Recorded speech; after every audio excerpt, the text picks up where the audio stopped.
नमस्कार, मैं चुनचुन कुमार। स्वागत है झारखंडी हिंदी न्यूज पर। चलिए जानते हैं आज की छोटी बड़ी सभी महत्वपूर्ण खबरों को।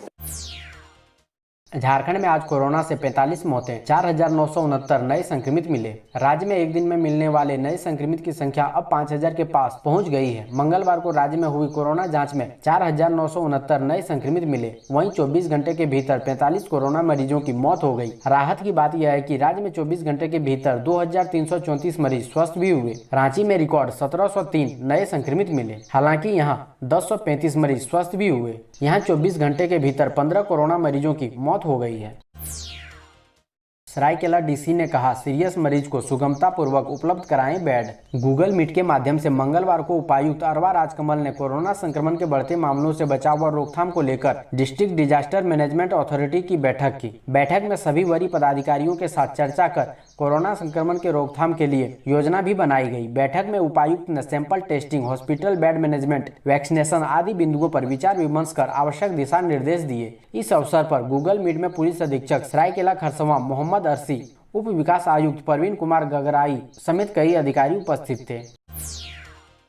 परंपरागत रूप से मनाया जा रहा रामलला का जन्मोत्सव कोरोना के कारण नहीं निकलेगा अखाड़ा। 21 अप्रैल 2021 को रामनवमी है। चैत्र नवरात्र के 9वां दिन रामनवमी के रूप में मनाया जाता है। इस दिन मर्यादा पुरुषोत्तम भगवान श्री राम की विधि विधान और धूमधाम से पूजा होती है। धनबाद समेत झारखंड में तो रामनवमी का त्योहार बहुत ही खास है। यहाँ बड़े पैमाने में रामनवमी का अखाड़ा निकाला जाता है। इसमें बड़ी संख्या में लोग शामिल होते हैं। हालांकि कोरोना महामारी के कारण झारखंड सरकार ने अखाड़ा निकालने पर रोक लगा दिया है। लोगों से घरों में रहकर ही भगवान श्री राम की पूजा करने की अपील की गई है।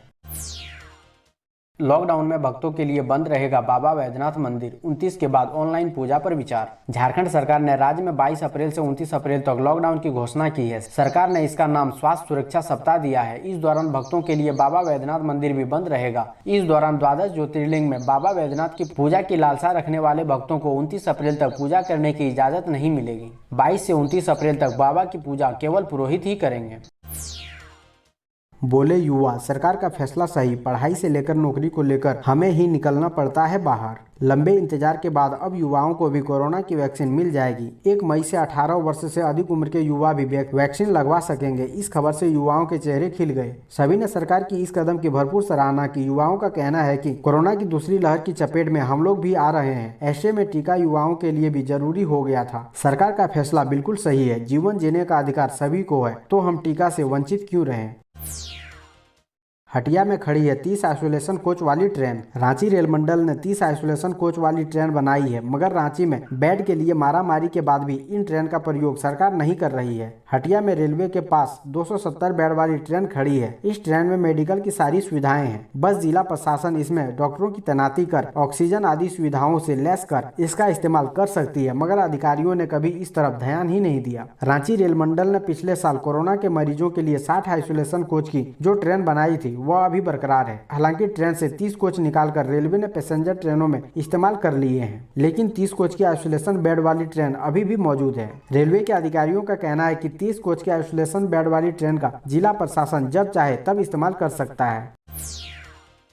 बदला बदला दिख रहा मौसम का मिजाज, आसमान में जमे बादल दिखाएंगे अपना असर। नवरात्र के अंतिम दिन मौसम का मिजाज बदलने के आसार हैं। सुबह से ही आसमान में बादल छाए रहने की संभावना है। धूप नहीं खिलने से गर्मी का एहसास कम होने और थोड़ी राहत मिलने का अनुमान है। मौसम विभाग की माने तो 21 अप्रैल को राज्य के कुछ हिस्सों में तेज गर्जन के साथ हल्की बारिश हो सकती है। इसके साथ ही 22 अप्रैल को राज्य के दक्षिणी भाग में तेज बादल गरजने और हल्की बारिश होने की संभावना जताई गई है।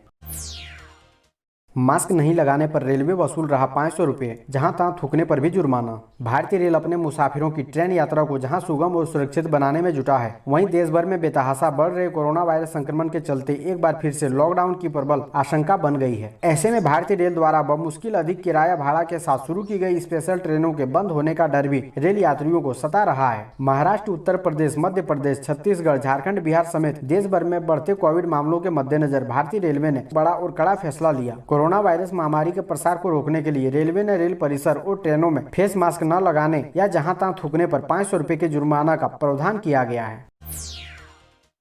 22 से 29 अप्रैल तक लॉकडाउन। धनबाद में खुली रहेगी शराब की दुकानें। धनबाद, बोकारो और गिरिडीह समेत पूरे झारखंड में लॉकडाउन लगाने का निर्णय लिया गया है। लॉकडाउन एक सप्ताह के लिए होगा। 22 अप्रैल से 29 अप्रैल तक लॉकडाउन होगा। दिल्ली में भी एक सप्ताह के लिए लॉकडाउन लागू किया गया है। वहाँ 20 अप्रैल से 26 अप्रैल तक लॉकडाउन की घोषणा की गई है। उसी तर्ज पर झारखंड में लॉकडाउन लगाने का निर्णय लिया गया है। यह निर्णय मंगलवार को रांची में मुख्यमंत्री हेमंत सोरेन के आवास पर उच्च स्तरीय बैठक में लिया गया। झारखंड के पूर्व मुख्यमंत्री बाबूलाल मरांडी ने राज्य में बढ़ते कोरोना के मामले को देखते हुए लॉकडाउन लगाने की मांग की थी। इस मुद्दे पर राज्य के विपक्षी दल लॉकडाउन के लिए सरकार पर दबाव बना रहे थे। झारखंड सरकार ने लॉकडाउन से संबंधित दिशा निर्देश जारी कर दिया है। झारखंड में लॉकडाउन के दौरान पीने वालों को किसी तरह की परेशानी नहीं होगी, क्योंकि लॉकडाउन के दौरान शराब की दुकानें खुली रहेगी, धार्मिक स्थल खुले रहेंगे, लेकिन श्रद्धालु की एंट्री बंद रहेगी।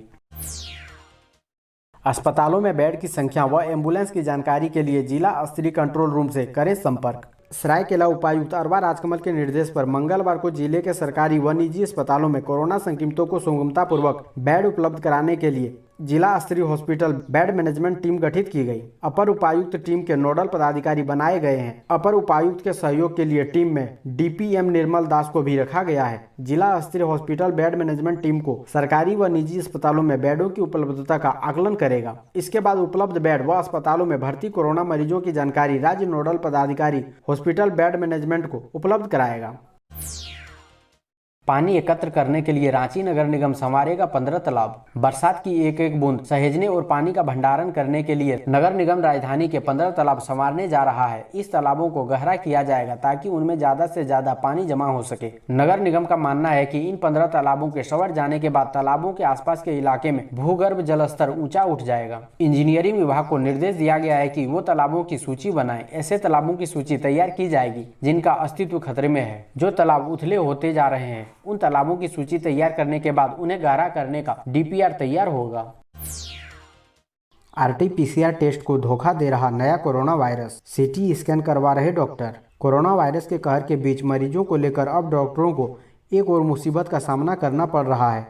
दरअसल देश के कई हिस्सों में कोरोना लक्षित मरीज की आरटी-पीसीआर टेस्ट में सही रिपोर्ट नहीं आ रही है। बताया जा रहा है कि इसके पीछे कोरोना वायरस के नए स्वरूप को कारण माना जा रहा है। आरटी-पीसीआर रिपोर्ट सही नहीं आने की वजह से गुजरात, एमपी और यूपी जैसे राज्यों में डॉक्टरों को मरीजों का समय पर इलाज कराने में परेशानी उठानी पड़ रही है। वन इंडिया की एक रिपोर्ट के मुताबिक देश के कई हिस्सों में अब कोरोना वायरस का आरटी-पीसीआर टेस्ट से नहीं चल पा रहा है, जिसके कारण देश के कई शहरों में आरटी-पीसीआर के साथ साथ सीटी स्कैन की सुविधा भी शुरू की गई है।